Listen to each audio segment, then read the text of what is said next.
मैं भारत को भारतीयता की मान्यता के आधार पर फिर से खड़ा करना चाहता हूं, उस काम में लगा हूं। ये पूछ सकते हैं आप, ताक कभी पीने का, दूध कभी पीने का? ताक हमेशा दोपहर को पीना, दूध हमेशा रात्रि को पीना, और ज्यूस हमेशा सकाळी. सकाळी जेवण नंतर ज्यूस पीने का, दुपारी जेवण नंतर ताक पीने की, रात्रि जेवण नंतर दूध पीने का. आप बोलेंगे ये क्या चक्कर है? सकाळी जूस, दोपहरी ताक और रात्रि को दूध.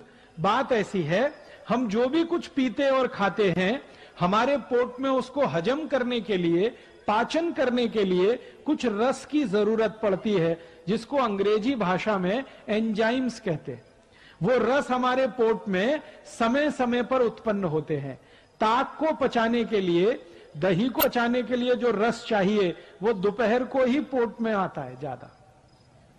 दूध को पचाने के लिए जो पाचक रस की जरूरत है वो सूर्यास्त के बाद ही पोट में पैदा होता है ज्यादा. और जूस को पचाने के लिए जिस पाचक रस की जरूरत है वो सकाळी सबसे जास्ती होता है. इसलिए नियम बना दिया गया, सकाळी जेवण नंतर ज्यूस, दुपारी जेवण नंतर ताक, रात्रि जेवण नंतर दूध. समझ गए? अब आप ये, बहुत सारी आई और ताई यहां जो बैठी है वो ये कहेगी, हम तो हमारे बच्चों को सुबह सुबह दूध पिला के स्कूल भेजते हैं. आयुर्वेद कहता है कि सुबह का समय दूध पीने के लिए अच्छा नहीं है. सबसे अच्छा समय दूध पीने का है वो शाम को है. तो आप क्या पिलाएं सुबह सुबह बच्चों को? जूस पिलाइए, संतरे का रस पिलाइए, मौसमी का पिलाइए, द्राक्षी का पिलाइए, टमाटर का पिलाइए, गाजर का पिलाइए. कुछ नहीं है तो नींबू की शिकंजी ही पिला दीजिए, सबसे सस्ता. और जितने दिन ऊस खाने को मिलता है, जितने दिन, 3 महीने 4 महीने, तो सकाळी ऊस का रस जरूर पीने का, नाश्ता नंतर, जेवण नंतर.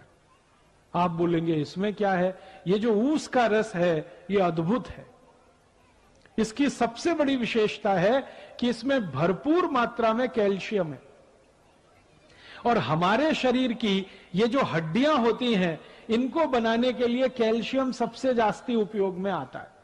और जूस जो है, ऊस का रस, उसमें सबसे जास्ती कैल्शियम है. फिर दूसरे नंबर पे सबसे जास्ती फास्फोरस है. कैल्शियम और फास्फोरस अगर किसी किसी रस में है तो वो तो सबसे अद्भुत है. इसलिए ऊस का रस जितने दिन मिले जरूर पीना. क्या क्या फायदा होगा? हड्डियां मजबूत होंगी, शरीर में चुस्ती फुर्ती रहेगी, ताकत बहुत ज्यादा आएगी. और मैं आपको 1-2 माहिती देता हूं. जो ऊस का रस पी सकते हैं सुबह सुबह, उनको जिंदगी में कभी भी काविड़ रोग नहीं हो सकता. काविड़ समझते हैं मराठी में? जॉन्डिस. आंखें पीली पीली हो जाती हैं, लघवी एकदम पीली आने लगती है, शरीर टूट जाता है, बिस्तर पे लेटना पड़ जाता है. और काविड़ की दुनिया में औषध नहीं है.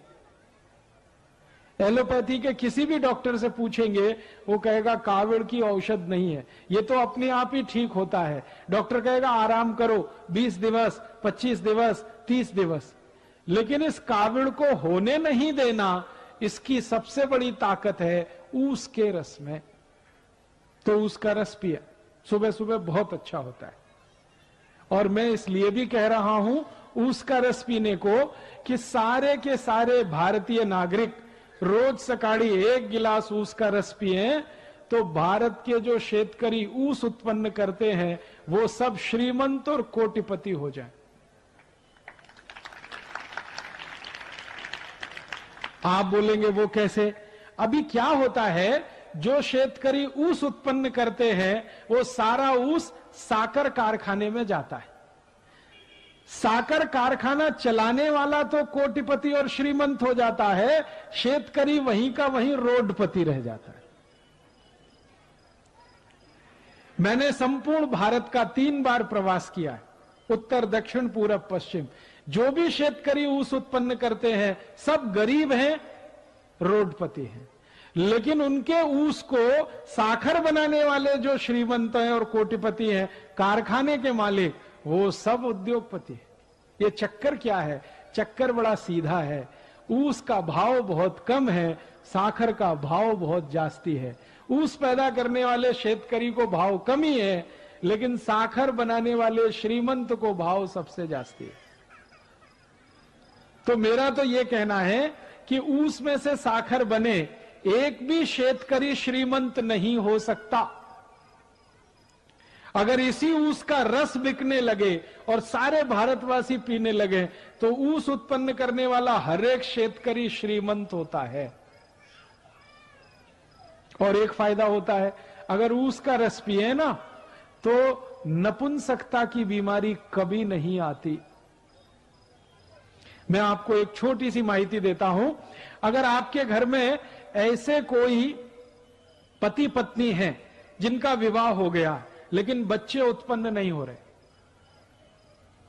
कभी किसी को भी हो सकती है, स्त्री में भी हो सकती है, पुरुष में भी हो सकती है, ऐसे किसी भी पति पत्नी को कहिए कि अगर बच्चा चाहिए तो ऊस का रस पियो।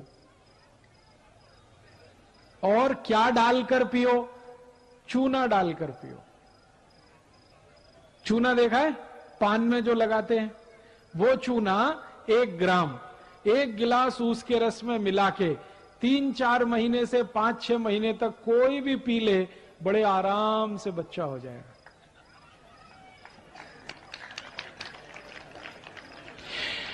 और ऐसी स्थिति में तो सबसे जल्दी बच्चा होगा जब पुरुष के वीर्य में शुक्राणुओं की कमी है और इस कारण से बच्चा नहीं हो रहा है। उनके लिए तो ये अचूक औषध है, ऊस का रस और थोड़ा सा चूना। ये ऊस का रस और चूना दुनिया की सबसे अद्भुत औषध है। आप इसको पी सकते हैं। गुर्गे दुखने का अगर रोग है ना, तो भी इसको पी लीजिए, गुर्गा दुखना कम कर देगा। कांधा दुखता है, कमर दुखती है, संधिवात हो गया है, ऊस के रस में चूना मिला के पीजिए, बहुत अद्भुत परिणाम। बार बार काविड़ होता है, ऊस के रस में चूना मिला के पीजिए, और अच्छे परिणाम। नपुंसकता है, शारीरिक कमजोरी है, उसमें भी ये काम करता है। तो मेरा कहना है आयुर्वेद का नियम, सकाळी जेवण नंतर जूस पीने का, तो ऊस का रस सबसे अच्छा। दूसरे नंबर पर संतरे का रस, मौसमी का रस, द्राक्षी का रस, टमाटर का रस, गाजर का रस, और ये जितने भी रस आप पिएंगे सबका पैसा शेतकरी समाज को ही मिलेगा। और शेतकरी समाज को पैसा मिलेगा, शेतकरी समाज श्रीमंत होगा। मेरी आपको एक छोटी सी विनंती है, कुछ और रस आते हैं हमारे देश में बोतल में बंद, वो कभी नहीं पीना, वो सब खतरनाक है। जैसे बोतल बंद, बाटली में बंद एक रस आता है पेप्सी कोला, एक है Coca Cola, Thums Up, Limca, Citra, Mirinda, mango Frooti, ये सब बाटली में बंद आते हैं ना, और पैकेट में भी बंद आते हैं। ये खराब है, इनको नहीं पीना, क्योंकि इनमें दम नहीं है। आप बोलेंगे क्या दम नहीं है? इनमें है क्या? मैं विज्ञान का विद्यार्थी रहा हूं, और विज्ञान के विद्यार्थियों के ऐसे 14 तरह के केमिकल मिलाए जाते हैं, और ये सब जहर हैं, सभी विष हैं। ये पेप्सी और कोका कोला में तो एक केमिकल मिलाया जाता है, उसका नाम है फॉस्फोरिक एसिड। ये फॉस्फोरिक एसिड से आप जानते हैं क्या बनता है? संडा साफ करने वाला हार्पिक। आपने टीवी जाहिरात देखा? हार्पिक, वो संडास पात्र पे डालो, 2 मिनट में फ्लश करो, झकाझक सफेद कर देता है। वो कैसे कर देता है? उसमें एसिड मिलाया हुआ है जिसको तेजाब कहते हैं, और उसका नाम है फॉस्फोरिक एसिड। वही एसिड पेप्सी कोका कोला में भी मिलाया जाता है। तो एक बार मैंने सोचा कि हार्पिक से अगर संडा साफ हो सकता है तो पेप्सी से भी होना चाहिए, क्योंकि दोनों में एसिड है। तो मैंने मेरे घर में करके देखा। मैंने मेरे घर में क्या किया, 1 महीने तक संडा साफ नहीं किया, खूब गंदा हो गया, एकदम पीला पीला कचरा जमा हो गया उसमें। फिर मैं पेप्सी और कोका कोला की बाटली लेके आया और संडास पात्र पे गिराया, और 2 मिनट के बाद पानी से फ्लश किया, संडास पात्र झक्काझक सफेद, एकदम व्हाइट एंड व्हाइट, एकदम नीट एंड क्लीन।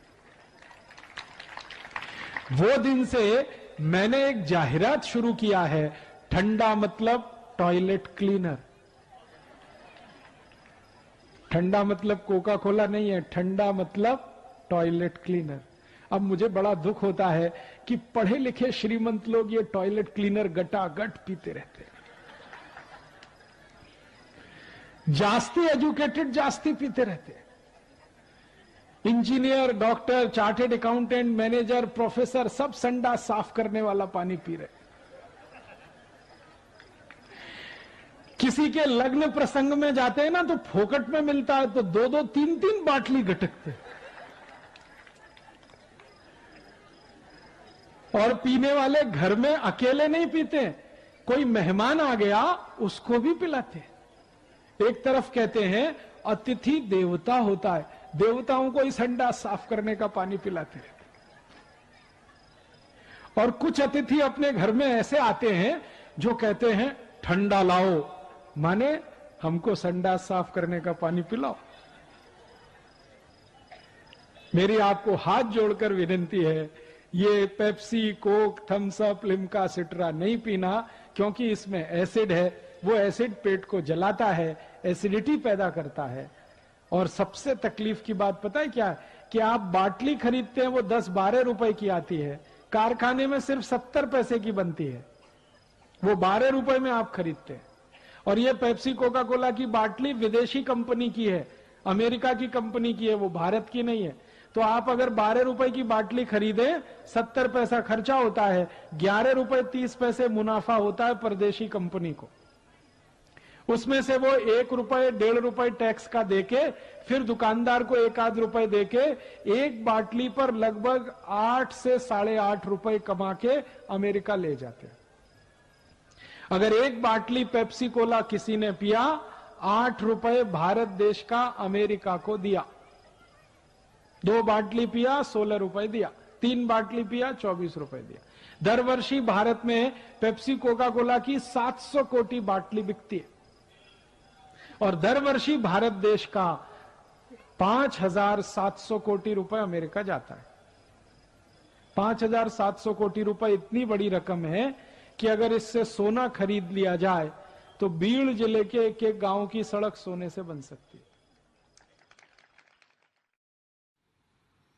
दोस्तों, सबसे पहले तो चैनल सब्सक्राइब करें, फिर लाइक, कमेंट और शेयर करें। और हाँ, हमारा एंड्रॉयड ऐप डाउनलोड करना ना भूलें।